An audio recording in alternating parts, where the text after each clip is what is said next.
Andás, Leo, Hola bienvenido. Santiago, un gusto, gracias por la invitación. No, por favor. Desde ya, gracias por acompañarnos para hablar sobre este tema tan importante que tiene que ver con esos pensamientos autodestructivos. Pero bueno, antes de meternos de lleno en algunas preguntas que quiero hacerte, comentame en qué estás trabajando. Te presenté como licenciado en psicología, pero actualmente, ¿qué estás haciendo? Actualmente me dedico a la psicología clínica. Ujú. Tengo de momento mi consultorio virtual con proyecto de tenerlo de manera presencial. Qué bueno, muy bien. De paso, haceme acordar que al final tal vez podamos aprovechar a mencionar tu número de teléfono por si alguien Dale. quiere conocerte o tener allí la consulta también. Leo, bueno, escuchamos la historia de María. Realmente, si bien es un caso particular, es una historia que se repite en la vida de muchas personas. Me imagino que lo habrás visto en consultorio también. Y la primera pregunta que quiero hacerte tiene que ver con que muchas veces lo que influye en nuestro bienestar no es tanto lo que nos pasa realmente, sino la manera en que nosotros interpretamos la realidad. Entonces la pregunta que quiero hacerte es cómo podemos empezar a reeducar nuestra mente para poder tener esa percepción de una manera equilibrada, ¿no? No sé si que se acerca un poco más a la verdad, pero sí que no sea tan destructiva para uno mismo. Bueno, acabas de mencionar distintas palabras claves que Ujú. podríamos separarlas como para analizarlas en un breve tiempo. Dijiste primero realidad. Bueno, Sí. nos llevaría mucho tiempo explicar qué es la realidad, pero básicamente a la psicología lo que le interesa es la realidad psíquica. Ujú. Si bien reconocemos que existe una realidad objetiva compartida, pero en realidad el foco está en la subjetividad, Ujú. no tanto en la objetividad. Es decir, cómo afectan los sucesos de la realidad al individuo. Y el modo en cómo afecta es visto desde una percepción meramente singular.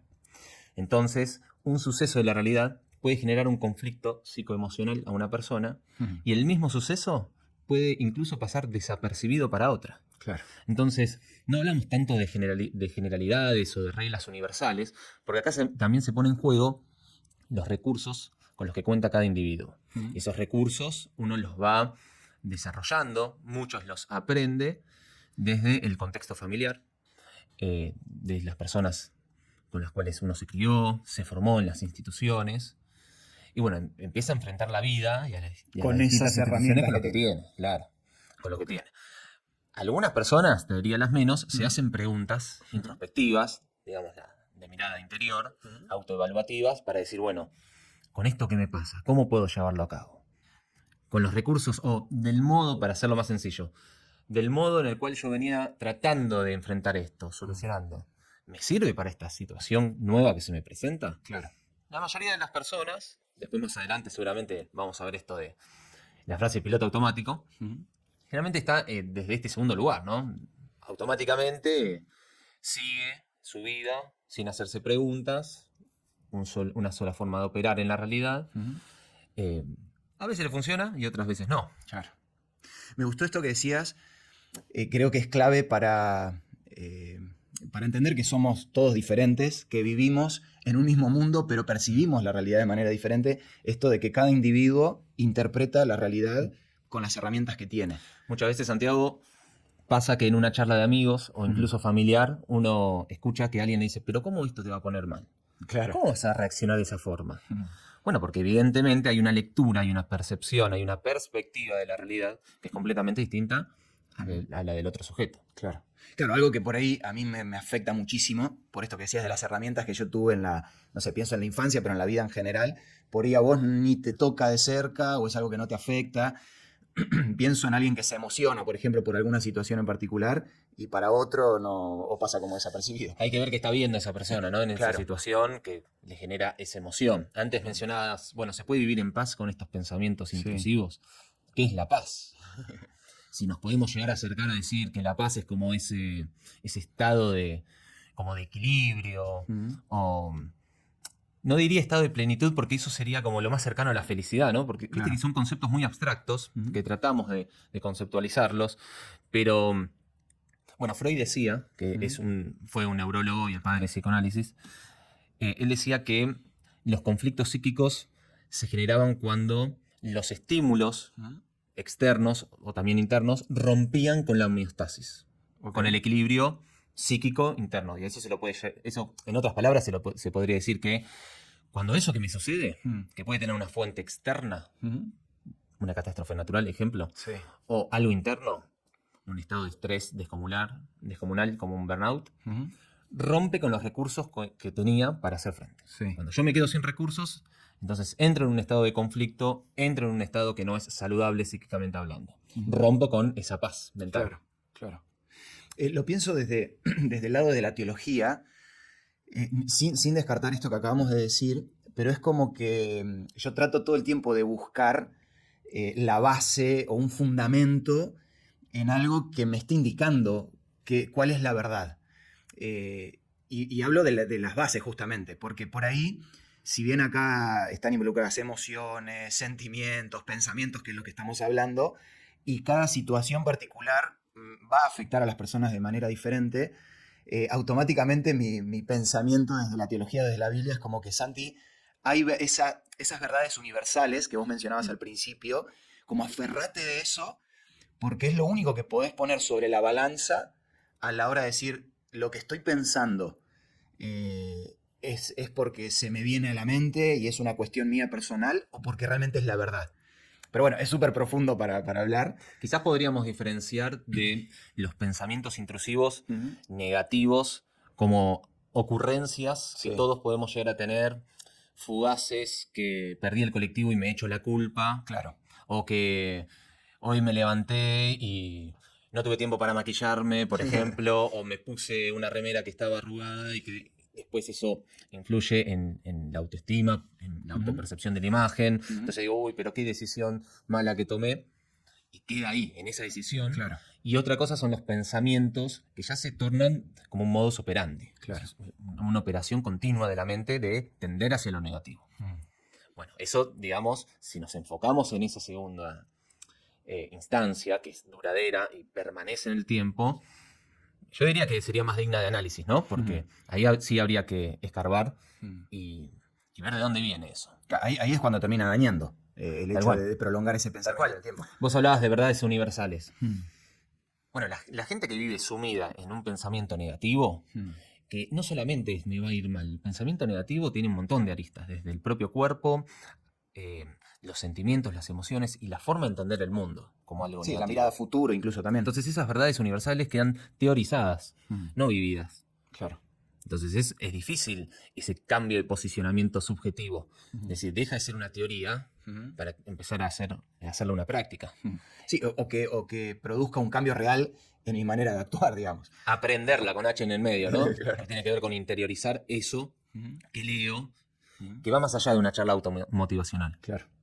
Leo, tengo varias frases, justamente, y varias a las que hacías referencia vos, de nuestra audiencia, de los oyentes, que, por ejemplo, tengo miedo al futuro, un poco esto de los pensamientos negativos a lo que está por venir, siento que no soy suficiente para nadie, pienso que la gente está equivocada cuando en realidad la equivocada soy yo, me comporto de una manera que alejo a los demás. Creo que todas estas frases corresponden a esto que vos decías del segundo caso, Sí. de ya es una manera de pensamiento cotidiana, ¿no? Entonces, la pregunta que quiero hacerte, ¿es posible rastrear el origen de estos pensamientos? Y por otro lado, ¿cómo influye esa manera de pensar en este estado que decíamos de estar atrapado constantemente en los pensamientos negativos? Bueno, la forma de ver el mundo en la actualidad tiene que ver con algún patrón de conocimiento aprendido. Sería, ¿por qué yo entiendo que el mundo es hostil permanentemente? Uno podría decir, bueno, en la realidad el mundo es hostil. Sí, es hostil, pero también encuentro momentos de satisfacción, momentos de disfrute, de descanso y de paz. No es 100% hostil. Claro. Por lo menos en el contexto en que la mayoría de nosotros vivimos, ¿no? Yo creo que es importante poder rastrear esto te diría, los orígenes de la constitución subjetiva. ¿Qué es la constitución subjetiva? Básicamente es cómo un individuo se va constituyendo, se va formando como un sujeto, a partir de la interacción con las personas y con el medio. Y Desde que nace. Desde que nace. Desde que antes que nace, te diría. Ok. Porque uno es hablado, Claro, exacto, sí, sí. uno es hablado, incluso es deseado desde antes, muchos desde antes de la concepción. Pero incluso en la concepción, en el vientre materno, Claro. uno es hablado, acariciado, es deseado, es proyectado. Entonces desde ahí te diría. Pero si lo ponemos de un punto más imaginario, más físico, más visible, bueno, desde el momento de nacimiento, si querés. Entonces, esta interacción entre las principales figuras de apego, en el ideario, ¿a quién diríamos? Mamá y papá. Claro. Incluso en un contexto cristiano sabemos que no siempre se da que mamá y papá estén. Sí, sí. Entonces, en psicología se habla de función paterna y función materna, ¿no? Ujú. Quien cumple con esa función. Y lamentablemente hay fallas en la constitución subjetiva, porque muchas veces las intervenciones de estas figuras de apego no son las esperadas. Claro. Hay dos autores que me gustaría tocar. Uno es Winnicott. Ujú. Winnicott era un psiquiatra y pediatra inglés. Ujú. Entonces él hablaba de que la madre tenía que ser la madre suficientemente buena. Ujú. Es una linda frase, como para ponerla en un cuadrito. cuadro. Pero no se trata de la madre perfecta. Lejos de eso se trata de la madre o la función materna, quien cumple con esa función, que le permite al hijo ir adquiriendo las distintas habilidades, capacidades, y que vaya despegándose de ella, paulatinamente hasta ganar Sería el independencia. ideal. Sí, y que en un futuro logre la decisión exogámica, es decir, salir de la familia. Ujú. Entonces él hablaba de 3 funciones elementales. La del sostén, la de la manipulación y la de la presentación de objetos. ¿Qué sería esto? ¿Cómo es sostenido el niño? Ujú. ¿Cómo es acariciado? Eso es la manipulación. ¿Cómo es tocado el niño? ¿Y cómo le presento el mundo? Ujú. Si yo le presento un mundo malo, hostil, Qué bárbaro. que es negativo, desde que es muy chiquito, entonces el niño empieza a pensar que el mundo es todo eso. Claro. Genera una identidad a partir de esas herramientas que yo Tal le voy cual. dando. Si yo a eso no lo acaricio, no le genero amor y deseo a través de la palabra, del sostén y de las manos, por ejemplo, Ujú. entonces se va a sentir rechazado. Ujú. ¿Qué es lo que pasa? No solamente rechaza el día de mañana el niño, el adolescente, el joven, el adulto, al mundo, porque le tiene miedo, sino que se está rechazando a sí mismo Claro. en ese acto. O sea, es más profundo. Porque una persona que es incapaz de querer decirle algo lindo a alguien, acá vos decías algo, en la gente me comporto de un modo que alejo a los demás. Sí, era una de las frases que aparecía. Probablemente es porque se está rechazando a sí mismo. Ujú. Obviamente que objetivamente uno podría decir si está rechazando al otro, Ujú. pero porque primero lo rechazaron a él. Claro. ¿Qué aprendió esa persona?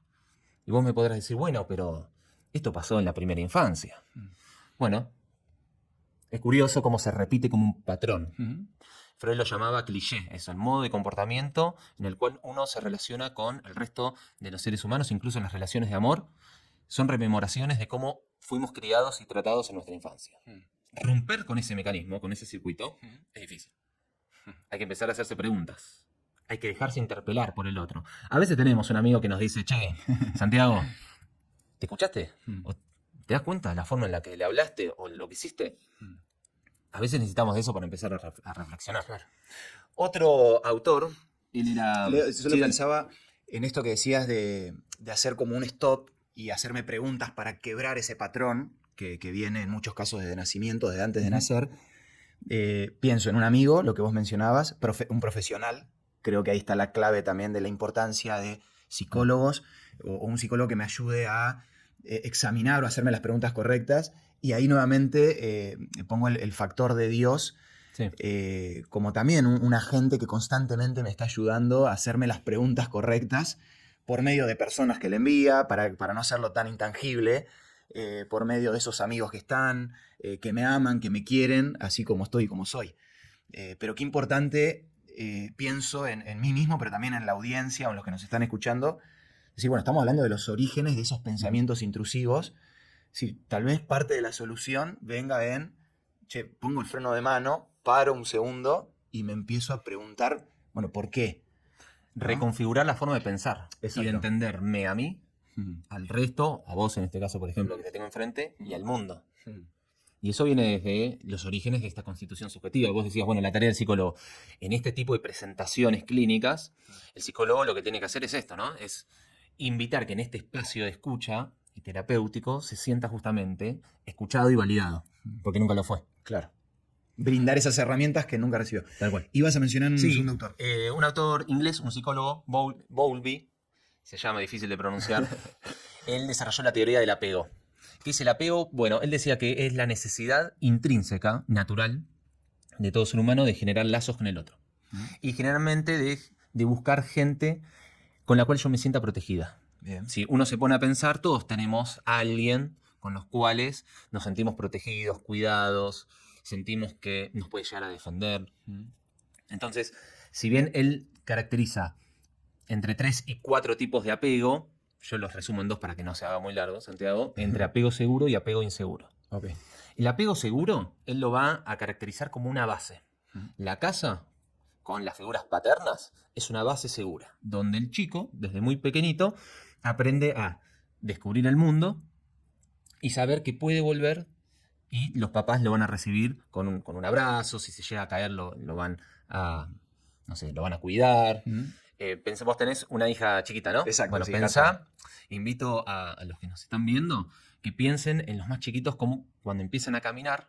Hay ciertos padres que no quieren que camine porque tienen miedo a todo, porque dicen no toques esto, no toques lo otro, no te caigas, cuidado, que no, Sí, y sí, lo sí, emponchan sí. de una forma que no permiten que descubra el mundo. Entonces, ¿cómo le estoy presentando el mundo? Claro. De una manera muy hostil, ¿no? Sí, sí, totalmente peligroso. Totalmente peligroso. Entonces, él que dice, bueno, en los apegos seguros pasa esto, también pasa la gestión emocional. Se le da cabida a sentir y a darle nombre a lo que siento, a pensar, a dialogar. Ahora, en los apegos inseguros, lo que sucede es que el mundo se presenta de manera hostil, no se dialoga, no se da lugar a las emociones, Claro. el niño no encuentra una base segura, a veces se siente ansioso incluso con sus padres, a veces se siente seguro y otras veces no, por cómo se comportan los padres ante situaciones extrañas o porque no le dan la confianza. De hecho, un poco la historia del principio creo que plantea un poco, si lo queremos Claro. encasillar dentro de ese apego inseguro, que termino teniendo un autodiálogo totalmente destructivo porque fue lo que me enseñaron. Entonces, bueno, podría ser uno de los casos, ¿no? Sí, él hizo una investigación muy grande.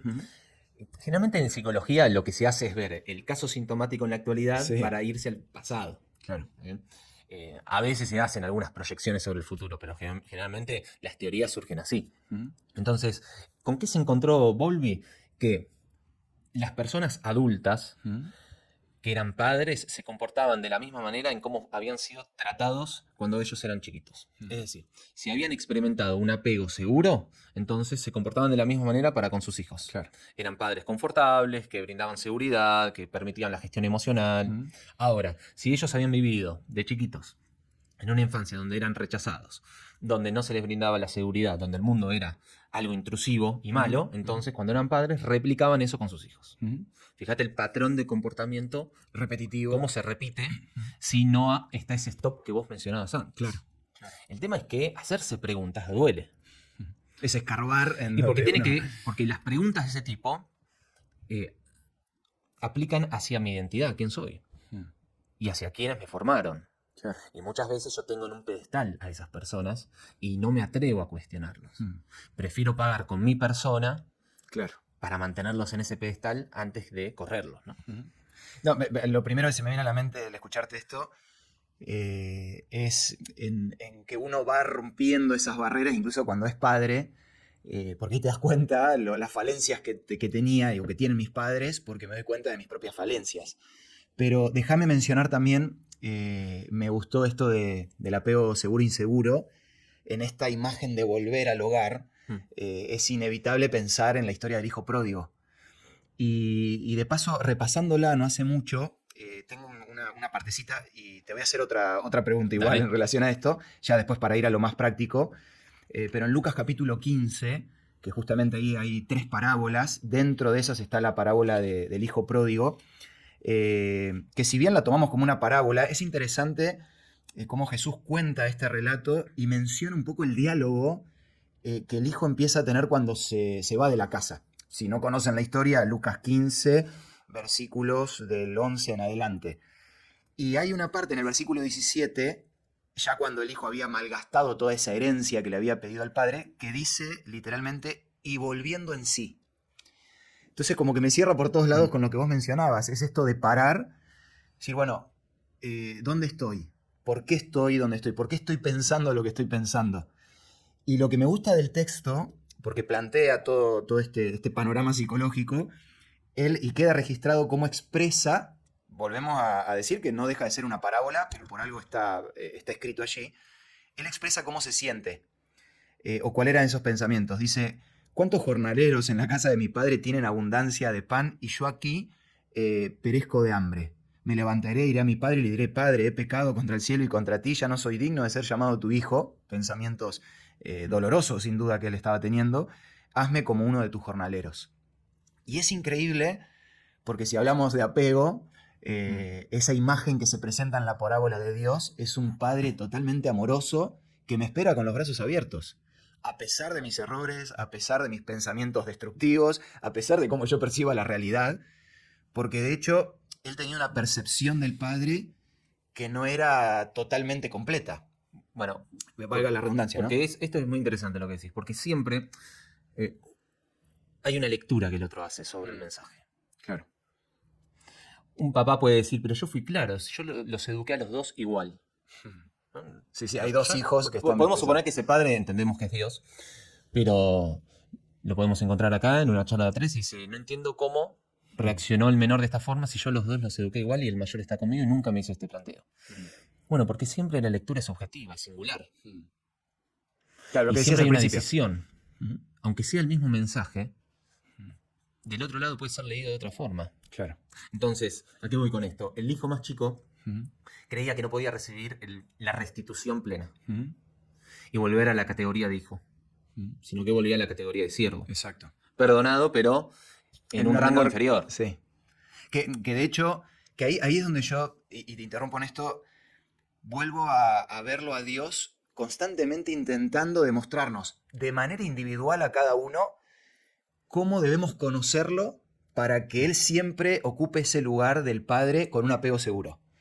Que tal vez a vos te lo va a mostrar de una manera, como Él ese hijo que le da todo estando dentro de la casa, y a mí me lo tiene que demostrar recibiéndome con un abrazo cuando todavía ni siquiera llegué a la casa.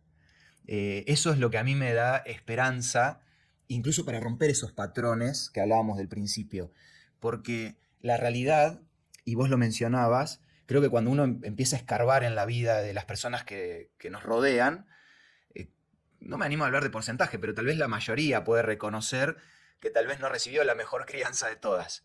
Desde esto que hablábamos, bueno, y tal vez, no sé, nunca tuve un padre que me abrazó cuando lo necesitaba, bueno, cosas puntuales, ¿no? Que siempre va a haber una demanda. Sí. Siempre. Por cómo somos los seres humanos, de hecho.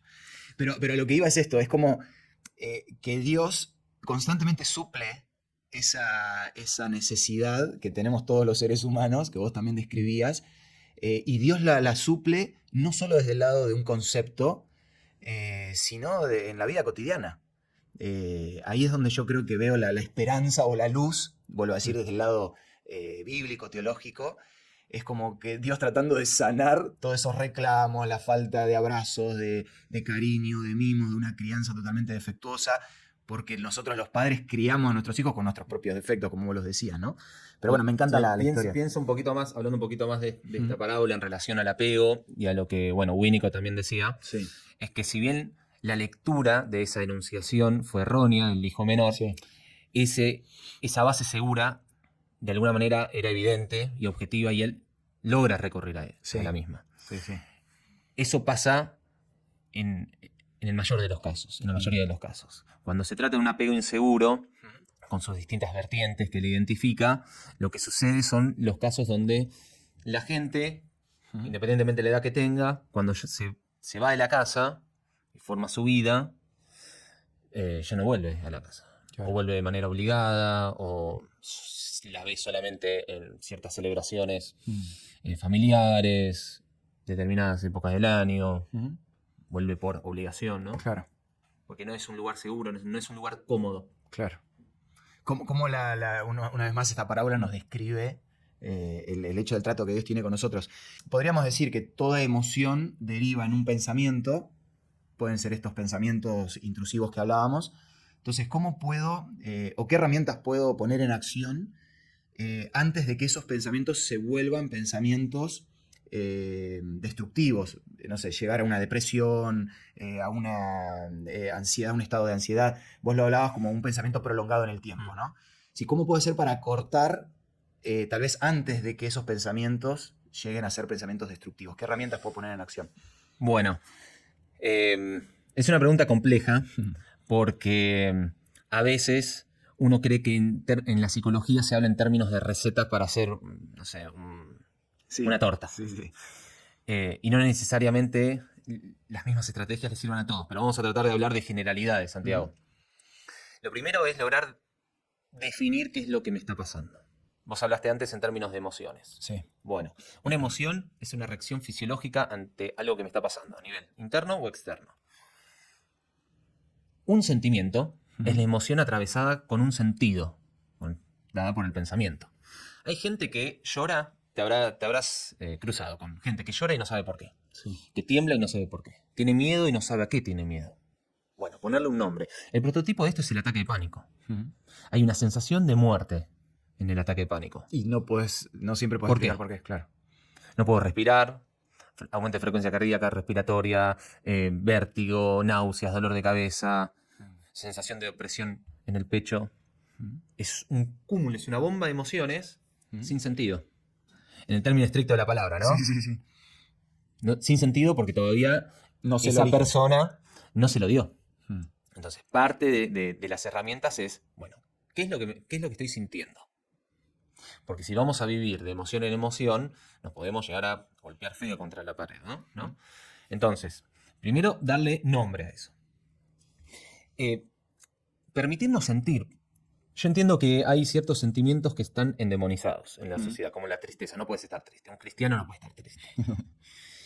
Y la verdad que si bien muchas emociones son partes de la naturaleza caída, bueno, es parte también de lo que somos. Sí. Entonces, el decir, bueno, ¿por qué estoy triste?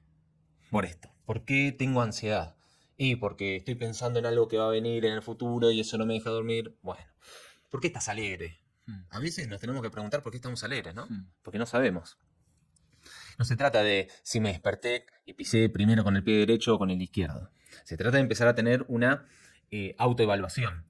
Y en esta cuestión, y ahora sí lo retomamos, de las personas que viven en presente continuo, en el aquí y ahora, y que nunca se hacen una pregunta. Quise hacerse una pregunta, es decir, bueno, ¿por qué actúo como actúo? ¿Por qué hablo de la manera en la que hablo? ¿Por qué utilizo este vocabulario? ¿Por qué voy a los lugares que suelo ir y me pasa esto? ¿Por qué me rodeo de determinada gente que sé que no me hace bien o que sé que me hace bien y no me doy cuenta? Entonces, empezar a hacerse preguntas. A veces esas preguntas pueden doler en el sentido de que me interpelan. Claro, lo decías antes. Sí. Y que tengo que tomar una Lo decisión con respecto a eso. Me tengo que responsabilizar de eso que siento y de esos pensamientos que uno dice, son míos, pero al mismo tiempo los vivo como algo ajeno. Eso se lo llama extraterritorial. Son propios y al mismo tiempo no. Bueno, pero ¿dónde están? Y están en vos, están en tu mente. Bueno, hay que hacerse cargo de eso. Claro. Después vamos a hablar del tema de culpa y responsabilidad. Pero no es desde un sentido culposo, sino desde ¿qué hacemos con esto ahora? Empecemos a darle un nombre a esto que me pasa. Y a rastrear. Rastrear no para culpar a mamá y papá, porque se equivocaron, porque seguramente se equivocaron, sino para entender de dónde viene esto. Entendiendo, voy a poder decir, bueno, está bien, no tuve una crianza o... ¿Sabes qué? A veces es simplemente una mirada de invalidez. Una mirada que no fue confortante. O una simple situación en la vida simple que te pudo haber dejado una marca y que Eso te se fue inhibió agrandando. en el futuro y vos te creaste y te identificaste algo erróneo, poder desmontar eso. Así que a priori te diría eso. Está bueno. Después vamos a abordar otras. Si Mira, te parece. tengo un texto que seguramente seguro lo escuchaste, pero en relación a esto que estamos hablando, que es un poco también como herramienta de patrón de cambio de pensamiento, que es el poder trabajar en sustituir. No es simplemente sustituir un pensamiento negativo por uno positivo, porque se trata de algo más de fondo, lo que, como vos bien explicabas, pero sí empezar a hacer un trabajo de, después de hacerme las preguntas, después de preguntarme el por qué, empezar a cambiar los patrones de pensamiento. Y ahí aparece Pablo con Filipenses capítulo 4, versículo 8, que dice, por último, hermanos, todo lo que es verdadero, todo lo honorable, todo lo justo, todo lo puro, todo lo amable, todo lo digno de admiración, en esto pensad. Creo que parte de la solución viene dentro de ese proceso, el hecho de no solo centrarme o enfocarme en esos pensamientos que me terminan destruyendo, sino abrir un poco el panorama. Incluso vos lo decías también al principio, porque dentro de la catástrofe en la que alguien puede estar viviendo, siempre vamos a encontrar algo bueno en lo que pensar. Vuelvo al ejemplo del hijo pródigo. Una parábola que nos presenta este joven donde todo era calamidad. O sea, le había pedido la herencia al padre, se la había gastado, ya no tenía para comer, estaba viviendo como el peor de los jornaleros, y sin embargo él, al acordarse del padre, encuentra esa luz o ese pensamiento que lo saca adelante. También lo veo como parte del proceso, ¿no? Bueno, Freud tenía como parte del objetivo de la clínica el hacer consciente lo inconsciente. Okay. Mucho de nuestra vida Traer tiene que ver con operaciones inconscientes, ¿no? Porque Claro. nosotros no estamos pensando todo el tiempo en lo lo hacemos de manera automática. Incluso mucho, bueno, él lo llamaba la psicopatología de la vida cotidiana. ¿Qué cosa? Al chiste, no al chiste prefigurado, sino al chiste instantáneo, a los olvidos, a las lagunas, a los lapsus, a los fallidos. Algo tienen que decir, incluso los sueños, algo tienen que decir desde la vida del inconsciente. Entonces él tenía como ese objetivo. En la clínica tratamos de vencer las resistencias que nos impiden acceder al inconsciente, y eso inconsciente hacerlo consciente y encontrar ese sentido, ¿no? Muy bueno. Porque me pasa lo que me pasa. Claro. Lacan, que es como su sucesor, que fue un psiquiatra francés, él decía, bueno, no basta solamente esto, sino que el sujeto, está bien, hizo consciente el inconsciente, pero sigue agarrado a un significante. Está identificado, puede ser un objeto de desecho. El yo soy una basura. A eso iba, ¿No? Sí. Yo soy esto. Está bien, ya sé que me comporto así porque mis papás esto, o porque me comporto así, porque cierta vez viví esto, Claro. o porque el sueño que tuve, entonces quiere decir esto, lo otro. ¿Y ahora qué hago? Bueno, entonces, ¿qué dice Lacan? Ahora el objetivo es identificarte a un objeto más amigable. Que sea más, Excelente. en nuestros términos que podemos hablar nosotros, más saludable psíquicamente, ¿no? Que te permita seguir adelante y no quedar obturado en un objeto que te impida seguir deseando. Claro. Seguir avanzando en la vida. Lo pensaba, tal vez es muy filosófico lo que estamos planteando, lo que voy a plantear, pero hay una palabra que mencionamos en algún momento de la charla que es la identidad.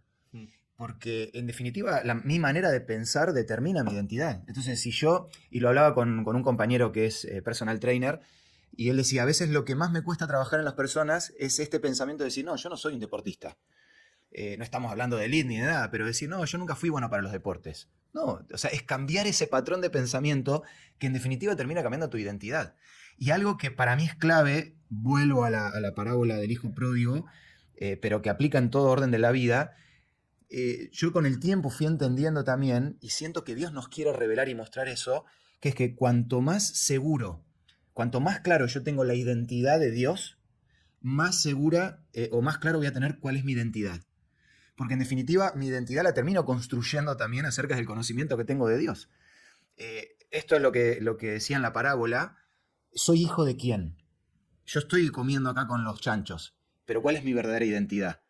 Tal vez mi identidad sea el ser, volver a ser el hijo de aquel que tiene todo lo necesario para vivir una vida de felicidad. Volvemos al concepto del principio. Y lo que me encanta de la historia es que cuando él vuelve y empieza a relatar todo eso que él había practicado, el padre no lo deja terminar la frase. Es como diciendo, mira, yo te voy a decir cuál es tu verdadera identidad. Tu identidad es que sos mi hijo. Por eso insisto en que, en esto lo que vos decías de Lacan hace un ratito, ¿por qué no cambiar? Hablabas del, ¿cómo era el sujeto significante? Era lo que Sí, mencionabas. de identificarse un significante, ¿no? Exacto, tener esa Una palabra, digamos así. Es como decir, bueno, que tu significante sea quién sos para Dios. Ser hijo de Dios. Exacto. Bueno, esto lo vamos a ver quizás en el próximo capítulo, me adelanto, pero la identidad, Santiago, siempre depende de la mirada del otro, de lo que el otro me sanciona. Mira. Porque en principio el yo es otro. Eso, si querés, lo desarrollamos en el próximo capítulo. Lo dejamos ahí para que la gente sintonice el próximo. Sí. Quiero que hablemos un poco acerca de las barreras mentales o de esos pensamientos automáticos que solemos tener. También siempre me gusta traer a la mesa frases de nuestros oyentes que también nos pasan a nosotros, ¿no? El no siempre, yo siempre fui así, soy de mal carácter y punto, no voy a cambiar. Es como que pienso que este es mi carácter y por más trabajo que haga, que pueda hacer, por más herramientas que tenga, yo soy así. Son esas paredes invisibles a veces que nosotros nos ponemos. Entonces, ¿cómo funcionan estos pensamientos automáticos y por qué nos cuesta tanto cambiarlos? Mira, vamos a hablar de lo que se llaman distorsiones cognitivas. Hay un autor que se llama David Guerrero que las identifica en unas 10, pero antes me gustaría retomar a Freud en algo. Vos decías, bueno, ¿por qué pasa esto de que nos Enfrascamos. bueno, nos enquistamos? Él hablaba de la necesidad de castigo. Y es paradójico, ¿no? Porque el sujeto a veces encuentra un refugio en la enfermedad, decía él. Y en estos términos, o en este contexto que estamos teniendo este conversatorio, no se entiende enfermedad como un cáncer, ¿sí? O una cuestión de tipo psiquiátrico. Los pensamientos negativos, hablemos de esto. A veces la persona se mortifica porque en algún punto encuentra una satisfacción. Y esto es lo paradójico que encontraba él. Si esto te hace mal, el pensamiento negativo, ¿por qué lo repetís? ¿No? Es la paradoja que se encuentra con muchas de las actitudes humanas. El ser humano tiende a ir, él decía, más allá del principio del placer. O sea, no necesariamente te causa placer, pero lo seguís haciendo porque hay una satisfacción en eso. Somos complicados, Santiago, porque en algún punto nos gusta tratarnos mal. Entonces, vamos a hacer de cuenta. Es durísimo pensarlo así, pero es un poco lo que está Entonces, pasando. ¿por qué lo seguís haciendo? Sería Claro. la pregunta. Como una suerte de adicción al nivel del pensamiento. Estamos hablando de gente que su día es oscuro completamente. De todo lo que pasa en el mundo es malo. Toda la opinión del otro es mala. Todo lo que hace el otro no sirve. Todo lo que hago yo es una porquería. No tengo proyecciones de futuro. Y vivo en esa, cavilando y rumiando, ¿no? La palabra rumiación viene de, por ejemplo, las vacas, ¿qué es lo que hacen? Comen, mandan al estómago, lo devuelven a la boca, vuelven a masticar. Bueno, es esa paradoja de, por un lado no me gusta y por el otro lado sí me gusta, y esas dos cosas conviven en mi mente. David Guerrero, él identifica 10 distorsiones cognitivas, si querés, Sí, las vemos. La primera se llama pensar en términos de todo o nada. Es decir, vamos a poner un ejemplo. Me va mal en un examen, o el tema que se dio, vamos por esto, el tema que dio el profesor de esta materia no me gustó, toda la materia es una porquería, no sirve para nada, y capaz que es un tema, ¿viste? Entonces, son absolutismos en el pensamiento. Todo es malo. Y uno diría, ¿todo es malo? ¿Realmente? Y no. Incluso vos decías antes, incluso dentro de La catástrofe. bueno, la catástrofe, ¿todo es malo? Sobregeneralizar. Siempre me va a salir así. Nunca voy a conseguir nada. Porque la primera que fallé ya generalizó Para todo. para todo. Entonces, si hoy fracasé en una entrevista laboral, ¿para qué voy a seguir yendo a entrevistas laborales si voy a fracasar? De alguna manera compramos lo que se llama profecía autocumplida. Si yo no estudio para el examen porque sé que me va a ir mal, viene ese día, desapruebo, ¿qué voy a decir? ¿Y viste? Me fue mal. Y bueno, por eso se llama profecía autocumplida. Yo mismo hago todo para que lo que digo se cumpla. Curioso es que no se cumple en sentido positivo. Esto generalmente, las profecías autocumplidas surgen ante pensamientos negativos. Claro. Y no tanto ante cosas positivas. Bueno, magnificar. De lo chiquito pasamos a lo mucho, ¿no? Y esto a veces en las relaciones de pareja se suele ver, ¿no? Y bueno, si ya no cocina, no es la mujer para mí, ¿no? O si él, en vez de hacer 3 veces por semana ejercicio físico, hace 2, no. Esta semana no hice nada. No, ya está, nos tenemos que separar porque ya sé que vos ya te veo de acá cuando tengas 50 años, Santiago, con artrosis. Entonces, ¿no? Magnificar absolutamente todo. Etiquetar. Yo te hablaba de un muro, pero hay un montón de muros. ¿Viste? Para Por eso está bueno el trabajo que hizo este autor de identificarlos. Etiquetar, que tiene que ver con esta identificación al significante. Un significante, por ejemplo, que puede ser objeto de desecho, soy un bueno para nada. Claro. O ¿quién me va a querer a mí si yo soy feo? Ese también es un pensamiento negativo. Y siempre los refranes populares tienen mucho de teología y psicología. Siempre hay un rato para un descosido, ¿no? Siempre. Pero bueno, es difícil pensarlo cuando yo estoy etiquetado en algo, ya sea porque me autoetiqueté o me etiquetaron. Claro. Sacar conclusiones precipitadas. De que me va a ir mal porque... no, ya respondí la primera... Con los exámenes suele pasar mucho. Respondí la primera mal y ya el resto ya... Ni lo miro porque ya sé que me doy mal. Ni lo miro. O la primera... ¿Qué primera impresión te dio? Y no me gustó. Yo creo que no va a funcionar. Y capaz que magnifico o estoy sacando justamente una conclusión precipitada sobre una situación. Culparse y personalizar. Esto seguramente es por mi culpa. Esto está sucediendo porque no me levanté temprano, porque yo le dije tal cosa, mirá lo que hizo. Capaz que la otra persona tomó una decisión por otros motivos, no necesariamente por lo que vos le dijiste.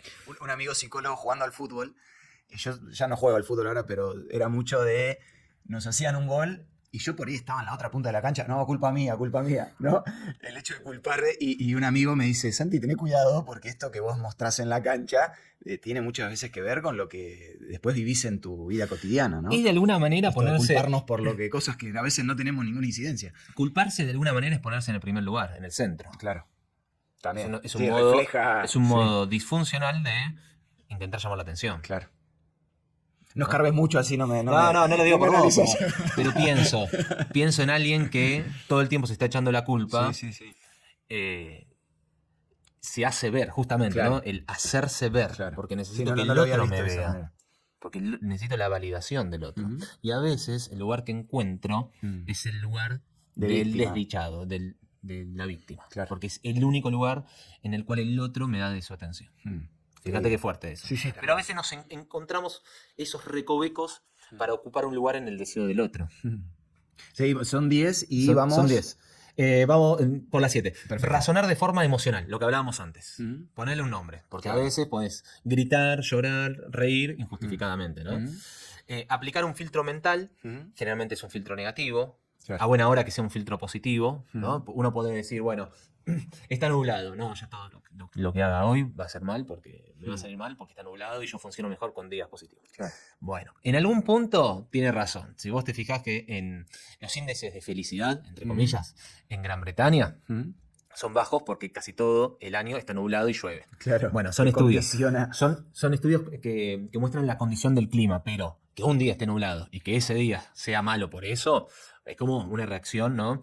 De un filtro mental. Ujú. Descartar lo positivo, se entiende solo, Sí. y concentrarse en lo que debería suceder y no en lo que puedo hacer, por ejemplo, o en lo que me gustaría hacer. Y eso es un Interesante. problema.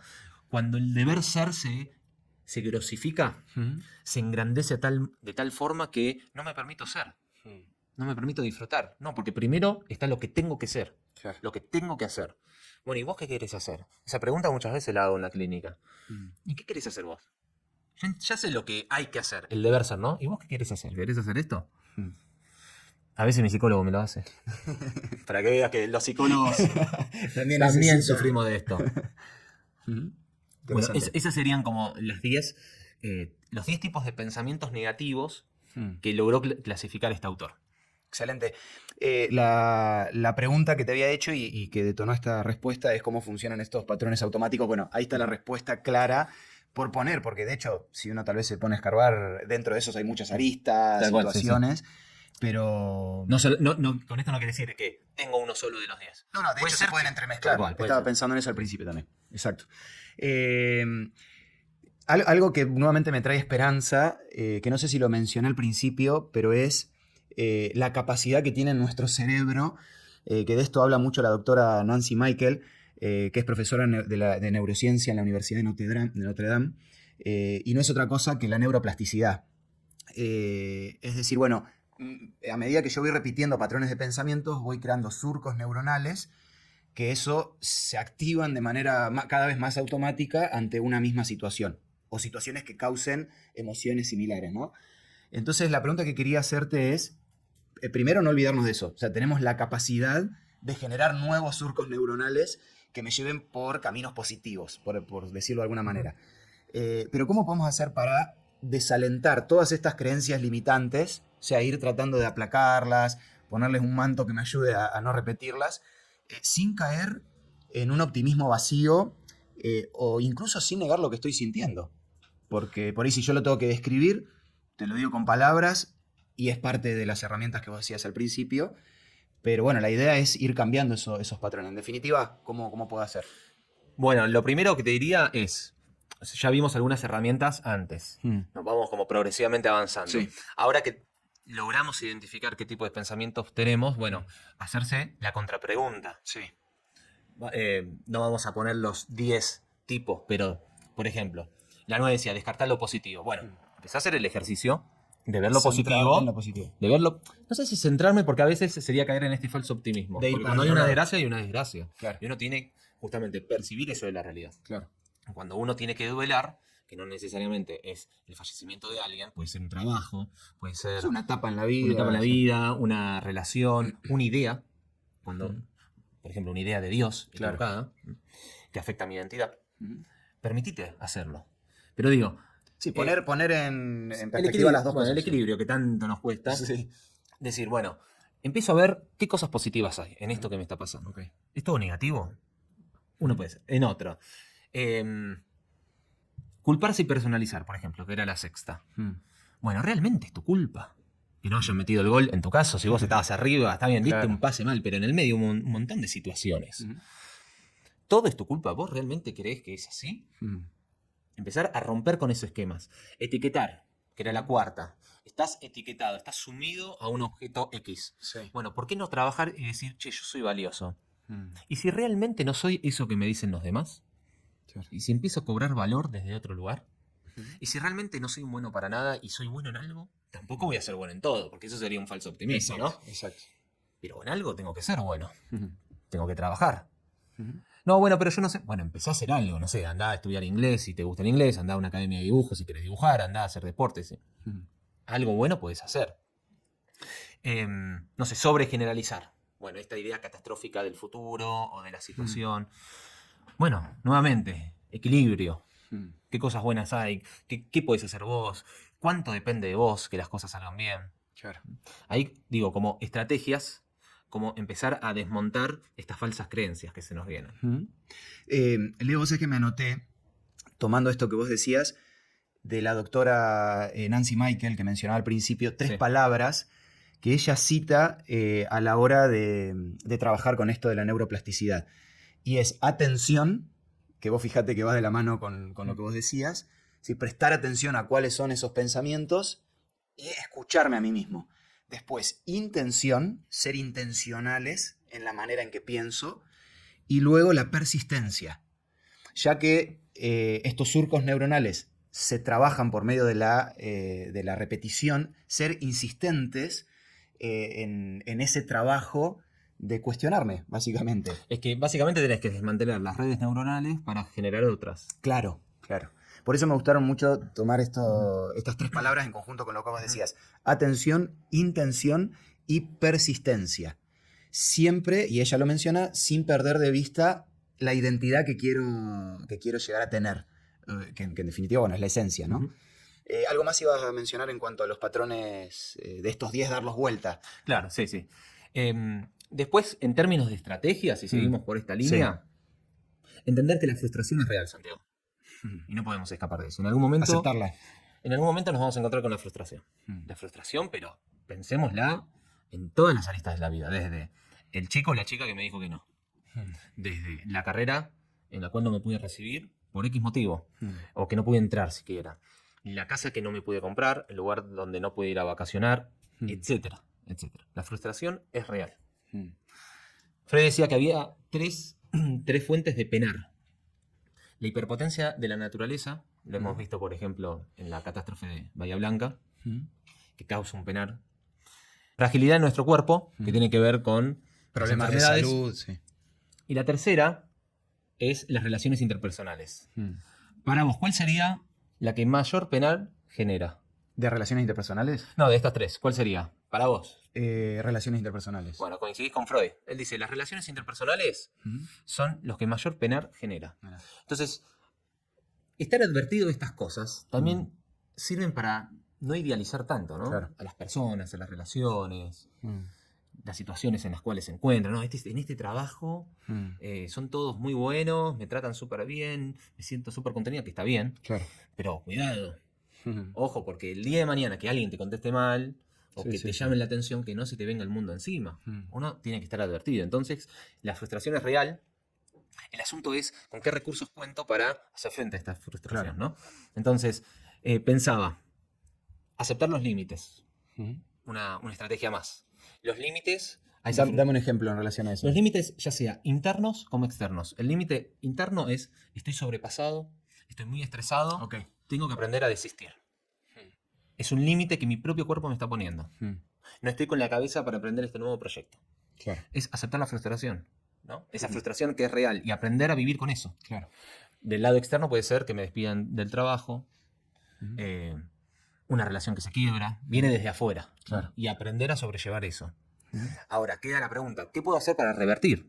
Porque siempre hay me puedo mover, Sí. ¿no? Como, ¿qué cintura tenés, como se dice, Ujú. como para tratar de evitar eso o mejorar eso? A veces se puede, otras veces no. Ujú. Otra de las estrategias es buscar la raíz, que es algo de esto ya hemos estado Sí, hablando. él pregunta y demás. Modular los pensamientos. Yo me escribí algunos. No soy el peor en lo que hago.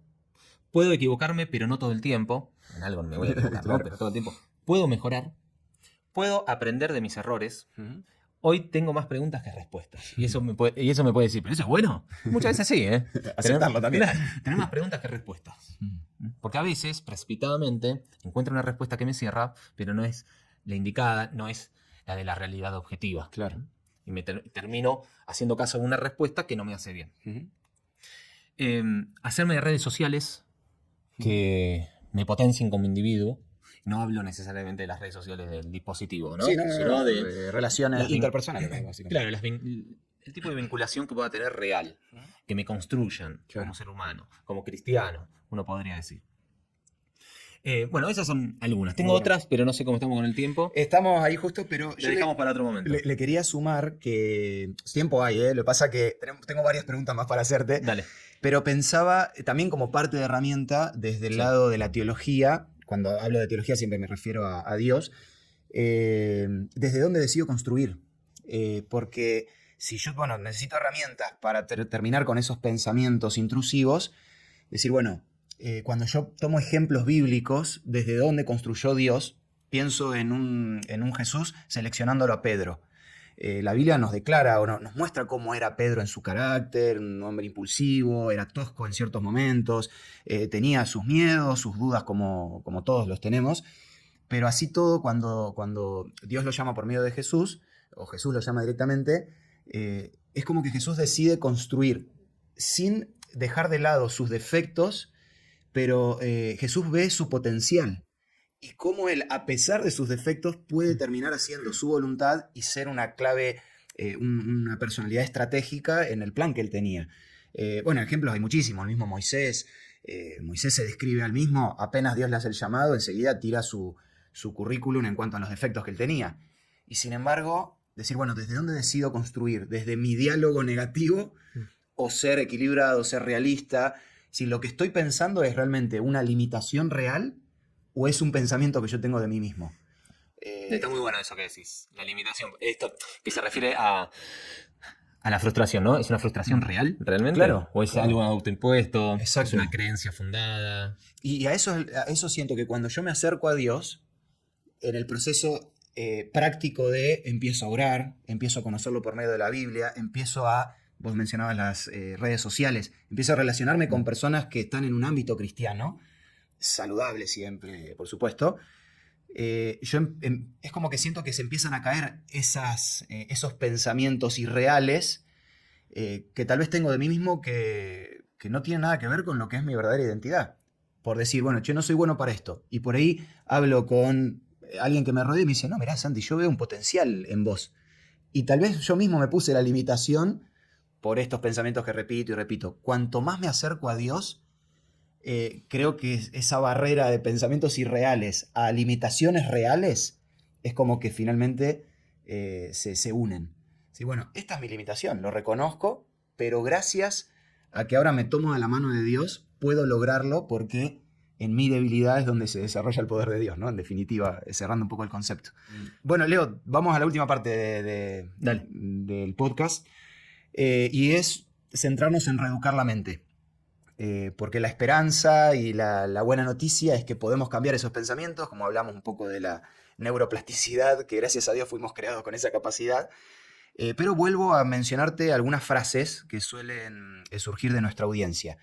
Me frustro por cualquier cosa, uso el celular para evadir lo que siento. ¿Por qué planteo estas frases? Porque decir, bueno, ahora tengo que poner en práctica esas herramientas, pero a la hora de poner en práctica me encuentro con estas realidades, ¿no? Me frustro enseguida que intento cambiar.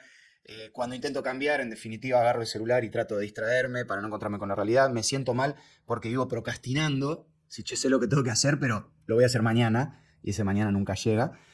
En definitiva, la pregunta es cómo podemos reeducar nuestra mente para responder de una forma sana a eso que hablábamos de la frustración y los desafíos que tenemos en la vida.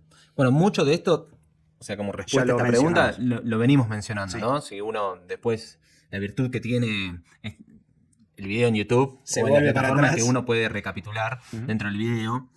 Me llama la atención, estas frases tienen que ver con no escucharse a uno mismo. ¿Qué pasa que no puedo estar solo 10 minutos? Me ¿Por encuentro qué? con la realidad. ¿Por qué no puedo escuchar mis pensamientos? ¿Qué tipo de diálogo interno tengo? ¿Por qué tengo la necesidad de hacer ruido todo el tiempo? Y hacer ruido puede ser desde cargarme de actividades a estar siempre rodeado de personas, estar escuchando cosas desde música, series, televisión, lo que sea, o estar scrolleando en las redes sociales. Eso es hacer ruido mental. Claro.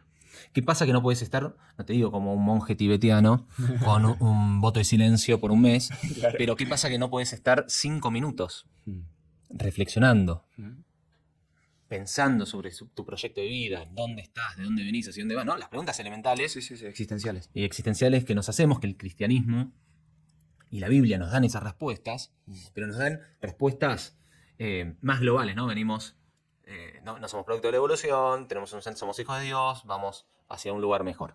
Ok, bueno, ¿y ahora en la tierra qué hago con eso? Claro. Permitite escuchar. O sea, tomarse el tiempo, como Sí. darse ese espacio. Sería Sí, parte sí. de la solución de reeducar la mente. Hacerse preguntas, que es todo lo que estuvimos Sí. desarrollando. Bueno, esta cuestión de aceptar los límites.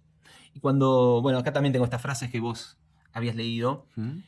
Me siento mal porque vivo procrastinando y no Sí. puedo salir de ese ciclo. Lacan identifica 4 formas de escapar al deseo. Eso que querés hacer y que de alguna manera no podés. La primera es la procrastinación. Siempre lo dejo para después. La segunda es nunca es el lugar ni el momento adecuado para llevarlo a cabo. Espero que sea en esa condición ¿No? y nunca llegue. Esto generalmente pasa cuando hay un chico que le atrae a una chica, o al revés, pero bueno, viste que socialmente, por lo menos acá, generalmente el varón es quien da la avanzada. Y dice, no, mejor no, hoy no. No me siento que Está hoy sea nublado. no. Sí. Entonces, nunca es el lugar ni el momento adecuado para llevar a cabo eso. Nunca es el lugar ni el momento adecuado para ir y decirle a tu jefe que querés ese aumento, por ejemplo, ¿no? O decir que no. Nunca es el lugar ni el momento adecuado. Cuando me acerco al objeto de deseo, eso que realmente anhelo, pierde el interés. Mágicamente, entre comillas. Es una operación también para escapar. Y otra forma, y esto es bastante interesante, es, él lo dice, reducir el deseo del otro en la demanda. Es decir, vivo para el otro. Claro. Todo, Hago las ¿no? cosas que hago no por uno mismo, sino por lo que quieren los demás. Toma, mamá, papá, tengo el título universitario. Tanto que me reclamaban. Sí, acá lo tenés. ¿Te gusta? Mm. No me gusta. Mm. Pero bueno, ellos, ellos querían que haga eso. Claro. Vivo por el otro. Dejo de vivir mi vida. Son 4 formas que se entrelazan también de no hacer caso a mi deseo. Y eso también frustra, genera pensamientos negativos, Claro. porque el hecho de procrastinar, ¿qué pensamiento vas a tener? Y nunca logro aquello que quiero. Bueno, la pregunta es, ¿qué estás haciendo para eso? Claro. Si nunca es el lugar ni el momento adecuado, soy un cobarde, soy un bueno para nada, no me arriesgo. Bueno, ¿cuándo empezás a tomar decisiones? Sería. Si siempre haces lo que el otro te pide, ¿cuándo vas a hacer las cosas que a vos te gustan? Y con esto, cuando hablo de hacer lo que dice tu deseo, no necesariamente hablo de... El deseo desenfrenado. Claro, ese deseo lujurioso. Claro. ¿Está bien? Bueno, y cuando me acerco a ese objeto de deseo que tanto quiero, de repente pierdo el interés. Como ir a ese lugar, lo pongo en un ejemplo vago, quiero irme de vacaciones, y cuando llego a la playa, ¿viste? Ya no... Sí, No es lo que pensaba. Insatisfecho como claro, antes. no es lo que pensaba. Entonces, bueno, ¿qué es lo que pasa que nada te satisface? ¿No? Empezar a hacerse preguntas sobre ese modo de actuar. Muy bueno. Mira, mientras hablaba se me vino a la mente un ejemplo bíblico. Es extensa la historia de él. De paso, mientras voy hablando, si querés hasta mencionar alguna otra estrategia que pueda ayudar a romper con esto. Tengo una más. Tenela ahí, que ahora te la pregunto.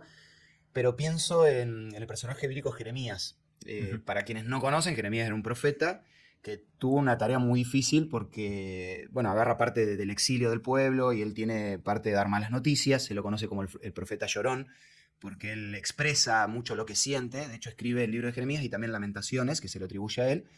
Pero me parece interesante porque él desde el principio, si uno lee Jeremías capítulo 1, que es donde allí se registra el llamado de Dios, lo primero que sale de su boca, que es muy famosa la expresión, dicho sea de paso, el llamado lo recibe desde muy joven, y lo primero que él dice, ay de mí, Señor Jehová, he aquí, no sé hablar porque soy niño. Lo primero que sale de su boca es esto, ¿no? Como las excusas, bueno, no voy a lograr a llevar adelante la tarea que me estás pidiendo, pero dentro del proceso que él tiene, que comienza con estas palabras y después Dios hace un trabajo minucioso con él, que tiene que ver con estas herramientas también que vos mencionabas, nos encontramos ahora un Jeremías que cambia su manera de pensar por medio de ese proceso que Dios hizo en su vida. Por ejemplo, leo en el libro de Lamentaciones, lo tengo acá, después lo pueden leer, capítulo 3, versículos 6 al 17, es una exposición excelente de lo que sentía Jeremías en ese momento. Pero algunos de esos versículos, por ejemplo, dicen, me has hecho vivir en oscuridad como los que ya están muertos. Estos eran los pensamientos que tenía Jeremías, un profeta elegido por Dios. Acá en la Biblia no esconde nada, ¿no? Dice, me llenó de amargura, me hizo tragar la hiel. Mi alma ha sido privada de paz y no recuerdo lo que es la felicidad.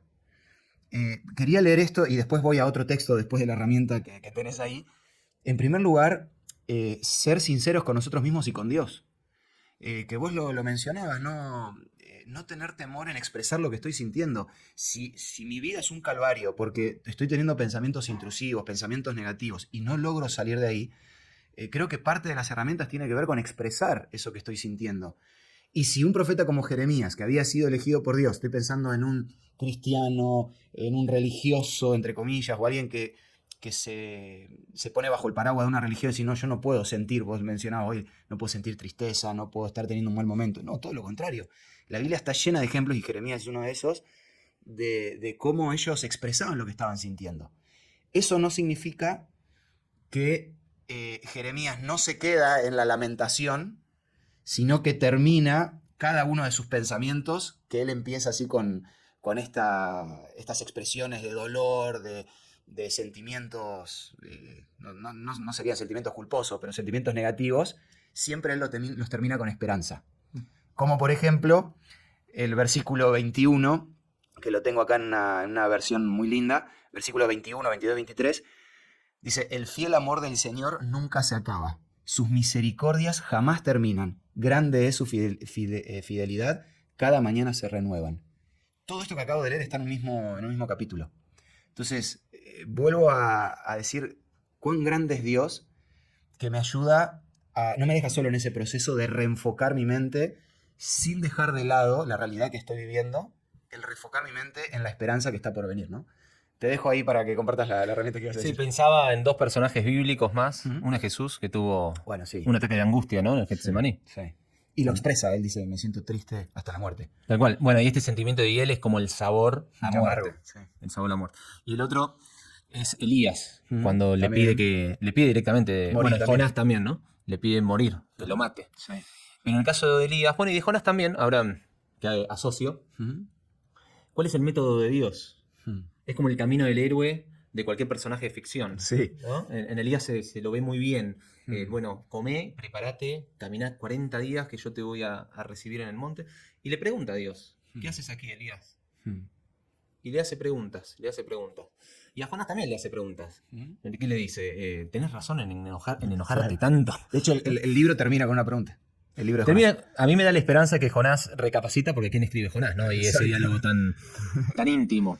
Pero hablando de preguntas, hay un método, Santiago, que se llama el método socrático mayéutico, porque justamente ¿qué es lo que hacía Sócrates? Preguntas.